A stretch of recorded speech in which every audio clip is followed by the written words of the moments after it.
Olá, hoje falaremos de narrativas curtas.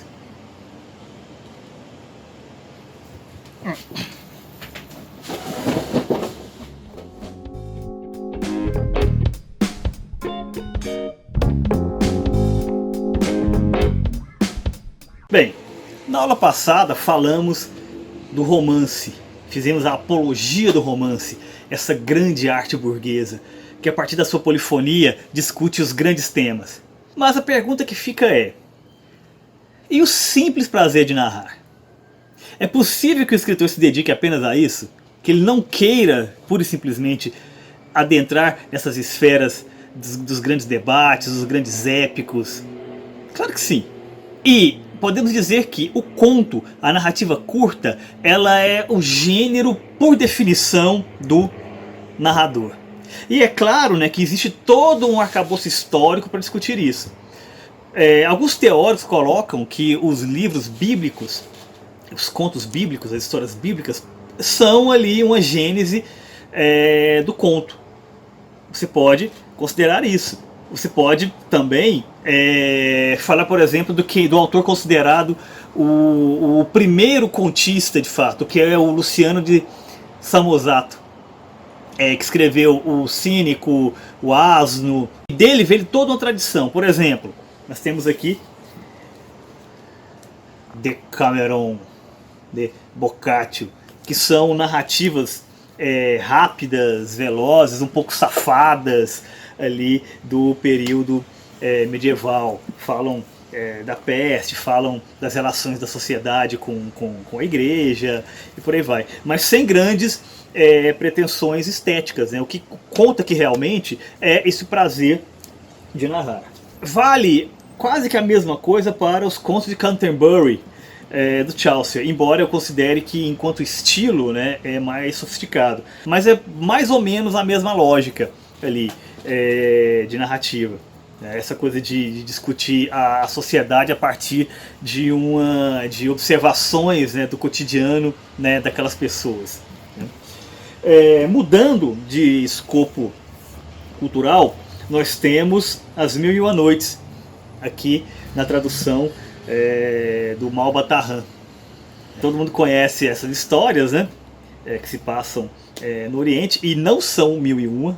Isso é interessante. Inclusive tem algumas lendas, né, que falam que se você ler todas as histórias, você ao final vai falecer. Inclusive eu até usei isso em um dos meus romances, no Romance Rudo Medicinalis. Existe também a tradição do conto de fada, né? Então, por exemplo, aqui nós temos a edição dos Irmãos Grimm, né? Todos, né, as obras completas deles. Hans Andersen Christian Andersen, 2 volumes, Histórias e Contos de Fadas, que existe esse costume, essa tradição de se fazer as relações dos contos de fadas com a questão psicanalítica, né? Fazer aproximações ali, pensar essa coisa do sentido da infância, o simbolismo do lobo, né, da floresta, esses elementos são muito comuns nesse tipo de narrativa, mas é claro que são reconstruções contemporâneas, né? Agora, é possível fazer apenas essas narrativas simples, que muitas vezes são complexificadas a partir, né, da psicanálise? Não. O conto moderno, ele nasceu com alguns autores do século XIX. Um dos mais importantes é o Edgar Allan Poe, em suas histórias extraordinárias. Ele escreveu alguns clássicos, como por exemplo A Queda da Casa de Usher, O Barril de Amontilado, O Gato Preto, esse aterrorizante, né? Berenice, Os Crimes da Rua Morgue, que praticamente começou o gênero policial, A Carta Roubada, um clássico, uma verdadeira aula, né, sobre a relação da estética com a lógica, né? Escaravelho de Ouro e vários outros, né? Então ele é um marco. A Flannery O'Connor, que é uma grande autora, tem inclusive histórias extremamente, vamos dizer, cruéis, né, em sua concepção, né? Você lê com, com pena, com o coração na mão, literalmente, por sua crueldade, mas uma crueldade estetizada, absolutamente nada gratuito. O Fantasma de Canterville, né, do Oscar Wilde, né, e nesse caso aqui acompanhado de outros contos, né. O Han Rulfo, que escreveu uma obra muito pequena, né, ele tem a sua passagem pelo conto, né, no caso nesse livrinho aqui, Chão e Chamas, obrigatório também. E o meu autor preferido, né, que nós já falamos dele algumas vezes aqui, que é o Jorge Luiz Borges, autor de no mínimo 2 livros clássicos de contos, né, que é Ficções e o Aleph. Então aqui nós vamos ter a Biblioteca de Babel, né, nós vamos ter o Sul, nós vamos ter os contos título, né, o próprio Aleph, né, Pierre Menard, autor de Quixote, né, que é uma reflexão riquíssima sobre a questão da memória. O Jardim das Veredas que se bifurcam, que é outro clássico também. Funes o Memorioso, né? A Forma da Espada, o Imortal, os Teólogos, extremamente rico, né? Lembrando que o Borges dizia que ele não escrevia romances porque o romance era um tour de força, de paciência, né, e fôlego, e que ele dizia que não tinha. Mas um grande conto vale por um grande romance, ou muitos romances, se for o caso. E é claro que nós temos os mestres brasileiros, né? Talvez o maior deles seja o próprio Machado de Assis, ou um dos nossos maiores escritores, né? Ao lado do Rosa existe esse fla-flu literário aí, que é os Contos Fluminenses, mas ele tem uma obra em contos bastante vasta. Um dos principais mestres contemporâneos, considerando que ele é um dos mais citados e imitados, né, que é o Rubem Fonseca, que Contos Reunidos. Marcos Rey, O Enterro da Cafetina, uma narrativa muito legal. Outro clássico, né, Murilo Rubião, Os Dragões, um dos melhores contos brasileiros, né? Uma produção contemporânea, essa coisa brilhante que é A Chuva, da Cíntia Moscovitch, que tem se mostrado também uma contista espetacular, uma mestre do gênero, né? Assim, para ficarmos informados, né, ficarmos informados e formados, porque a leitura de literatura, romance, poesia que seja, ou contos, né, exige a leitura, né? E uma das formas de se sair dessa zona de conforto de falar apenas dos grandes mestres, né, é buscar antologias. E tem algumas que estão mais ou menos ali acessíveis, tal, e procurando esses livros, nós muitas vezes conhecemos autores que estão fora da nossa zona de visão mais imediata, né? Um exemplo interessante é essa antologia pan-americana, que tem autores, né, de todos os países da América Latina, né? Então, no caso, tem de Cuba, Costa Rica, Argentina, Chile, Colômbia e, é claro, né, do Brasil, no caso aqui brasileiro dividido por regiões, norte, sul, sudeste, tal. Vale muito a pena, tem trabalhos muito bons aqui. Uma coletânea obrigatória também é essa, os 100 melhores contos brasileiros do século, organizado pelo Ítalo Morricone. Foi um best-seller, assim, vendeu muito, então é muito fácil de encontrar. E aqui nós temos a seleção brasileira mesmo, de contistas, né? Vai do Machado de Assis citado aqui, ao Moacir Scliar, ao nosso Bernardo Ellis, né? Então podemos dizer que é uma coletânea muito competente e de fato faz um panorama riquíssimo do conto brasileiro. Ainda falando de antologias, né, para quem gosta da narrativa policial, existe esse livro aqui, Usa Noir, organizado pelo Johnny Temple, né, que é uma coletânea de autores norte-americanos, de história que se passa nos Estados Unidos, né, é o berço, né, dessa cultura noir, dessa cultura policial, né, essa coisa do claro escuro. Então é uma coletânea que vale a pena ir atrás quem gosta, né. Uma espécie de versão brasileira disso, que é quase uma franquia, vamos dizer, é o São Paulo Noir e o Rio Noir, os dois organizados pelo Tony Bellotto. E aqui a lista de autores vai de Jô Soares, Amário Prata, Marçal Aquino, Olívia Maia, Flávio Carneiro. Então é uma turma bem interessante. Histórias passadas em São Paulo e Rio de Janeiro. Um projeto semelhante, mas trazendo aqui para a nossa solar Goiânia, é este livro aqui, Cidade Sombria. E é curioso que todas as histórias narrativas deste livro se passam em Goiânia, que é uma cidade de um verão quase que eterno, né?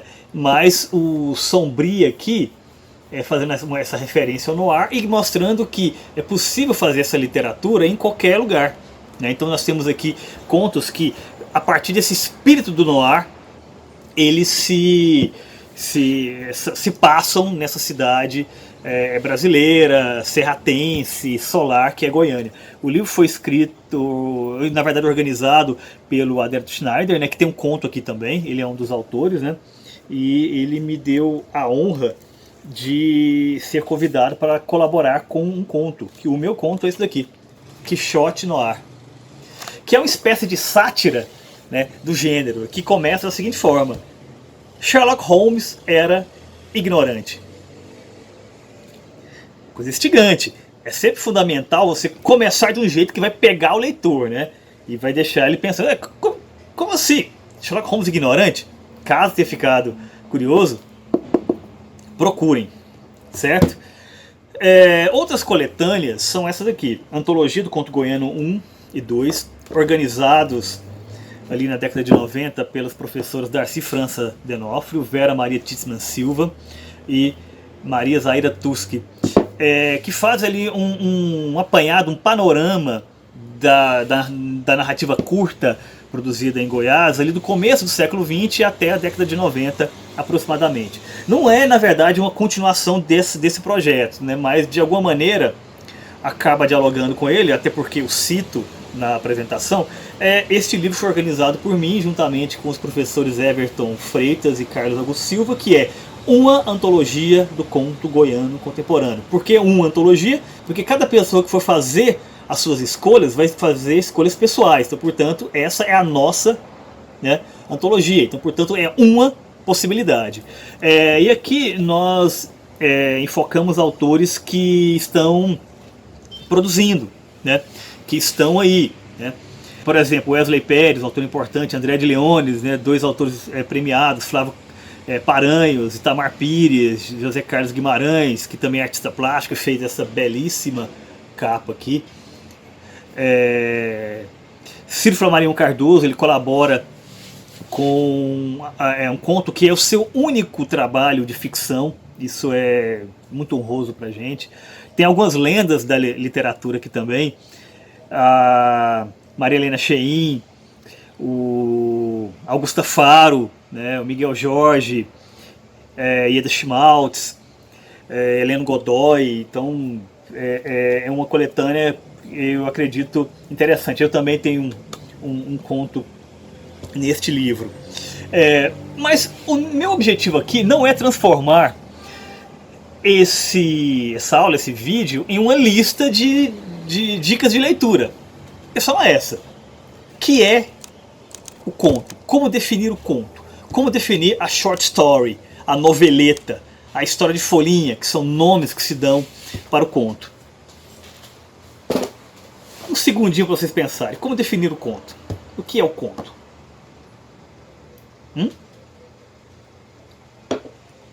Segundo Julio Cortázar, o grande escritor argentino, o conto ele se assemelha a uma esfera. A perfeição de uma esfera. Ele deve ter essa perfeição. Segundo ele, o conto se parece mais com o poema do que com o romance. Por quê? Porque o romance ele pode ter sobras, ele pode ter arestas. O conto não. O poema também não. Nos dois casos, uma palavra a mais, uma frase a mais, um parágrafo a mais, um verso a mais, no caso do poema, vai ser algo tão evidente que vai tirar muito da força da obra. O Harold Bloom, o grande crítico americano, ele vai além. Ele diz que os contos não são parábolas. A ideia não é essa. Não é necessariamente narrativas moralizantes, não é isso. Não são sábios provérbios. Pode até pegar a forma do provérbio, mas o objetivo final não é o do provérbio. O conto, segundo ele, deve dar um final instigante. Para o Harold Bloom, o que se espera do conto é a expectativa do prazer da conclusão. Nesse sentido, e é isso que eu quero que vocês fixem, o conto, de alguma maneira, ele é semelhante a uma anedota. Sim, é uma piada. Exatamente, uma piada. Por que isso? Pense só uma coisa. Vou dar para vocês um exemplo audiovisual, que é sempre fácil de fazer a relação. Vocês assistem uma série, né? Vocês gostam dessa série, você acompanha essa série por anos, primeira temporada, segunda, terceira, quarta, quinta e por aí vai. A expectativa é sempre que a última temporada seja interessante, consiga fechar tudo, não deixe pontas soltas e tal.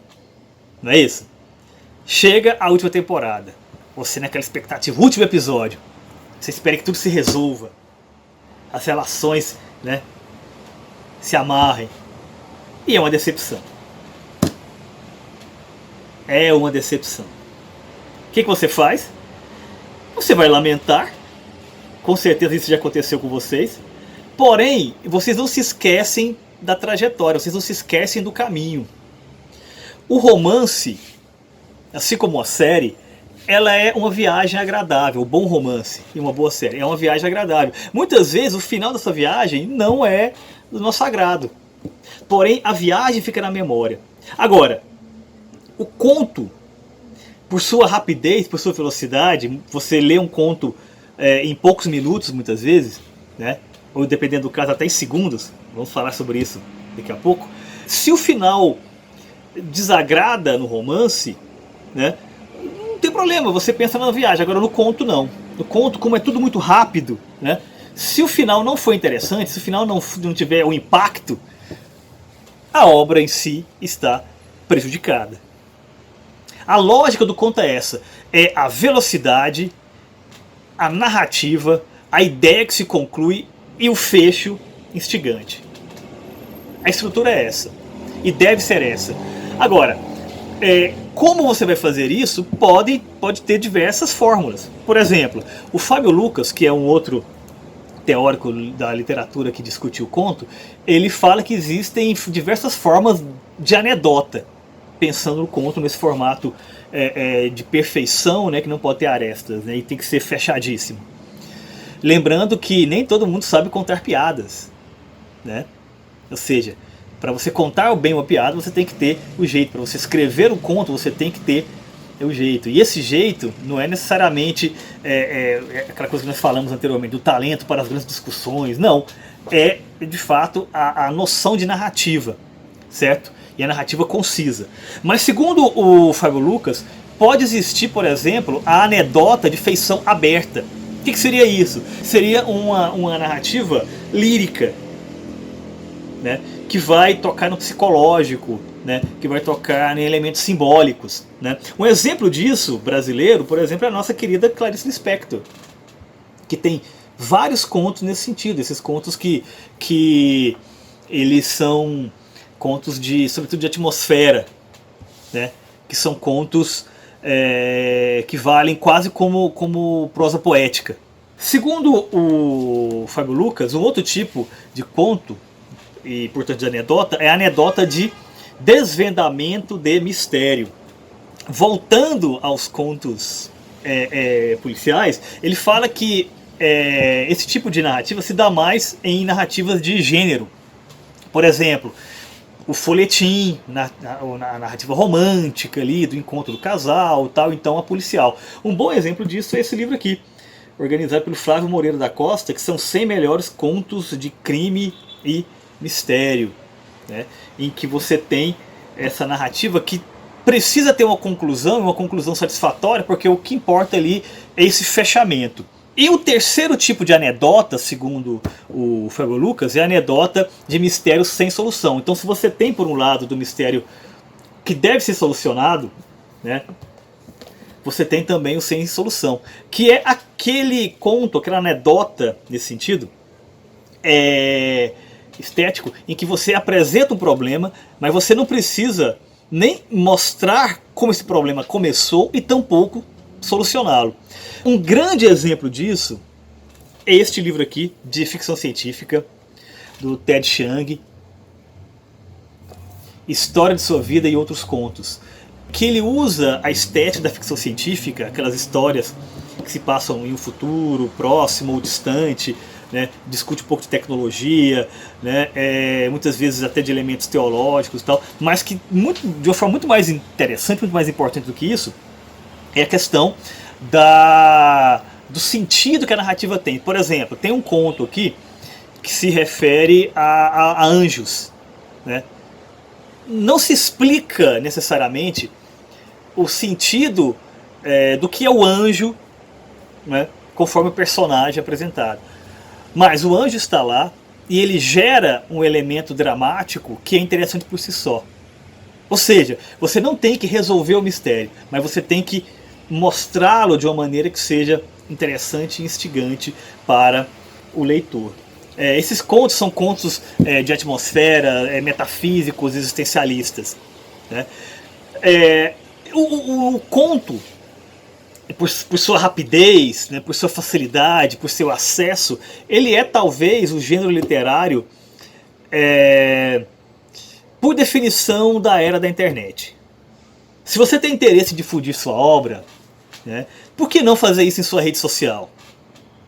Né? Por que você não pode postar ali contos, né, que você produz? Por que pensar necessariamente em uma publicação em papel? Não, existem muitas formas.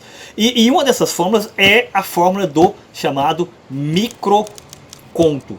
O microconto, o formato do microconto, ele é, de certa forma, polêmico, porque não existe uma definição exata, né? A que eu gosto de usar, né, é aquela em que você escreve o conto em apenas 280 caracteres, dialogando ali com o formato, com a estética do Twitter. Vou dar para vocês aqui alguns exemplos desses microcontos. Um do Ernest Hemingway, para vocês verem que mestres da literatura também produziram microcontos. Vende-se sapatinho de bebê nunca usados. O que nós temos aqui? Nós temos uma reflexão, né, que pode ir por muitos caminhos, né? Primeiro, que é um conto que ele é lírico e com um elemento doloroso assim, muito evidente. Então, por exemplo, por que estão vendendo sapatinho de bebê? Será que o bebê ele nasceu morto? Ou aconteceu um aborto espontâneo? Ou talvez não é tão trágico, talvez eles esperassem uma menina e nasceu um menino, ou o contrário. Né? Então eles compraram um enxoval de um jeito e acharam que não era adequado para a criança e querem vender. Quer dizer, nesse pequeno fragmento muito curto existe toda uma série de possibilidades de reflexões. Outro exemplo, Franz Kafka. 2 de agosto, a Alemanha declarou guerra à Rússia. Natação à tarde.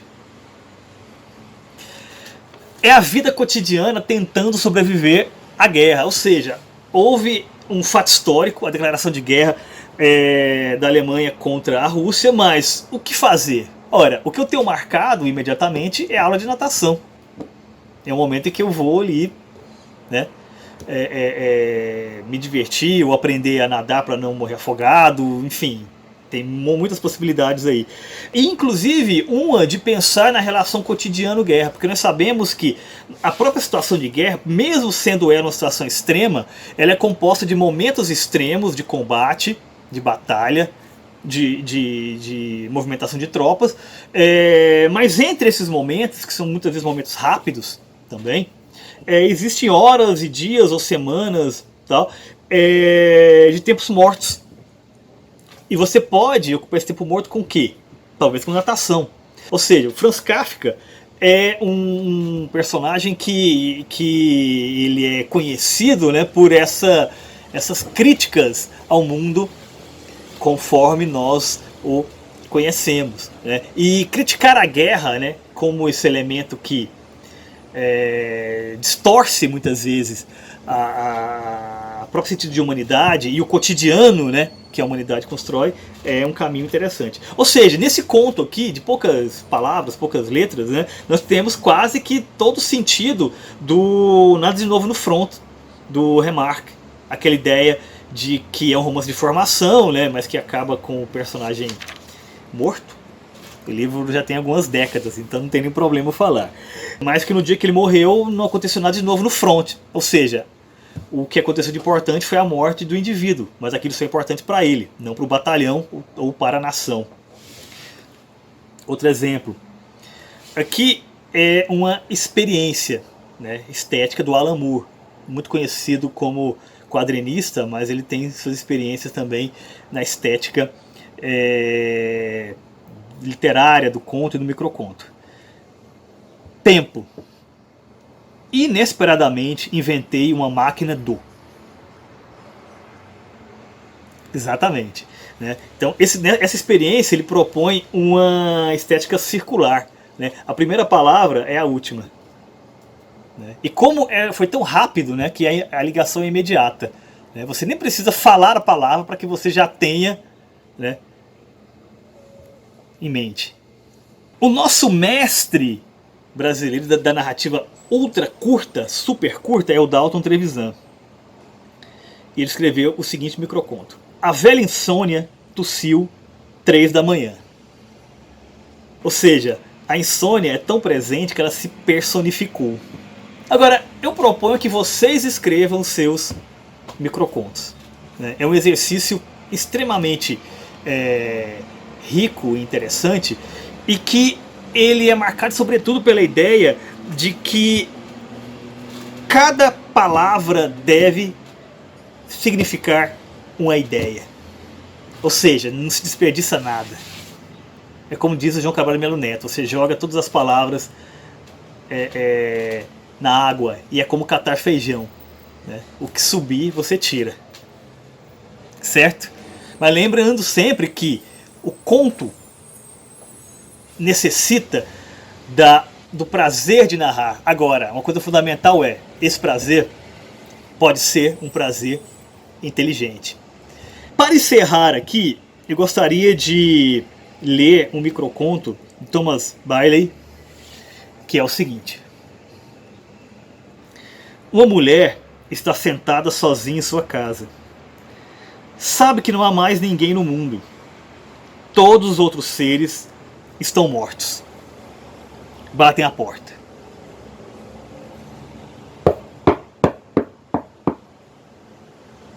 Hã?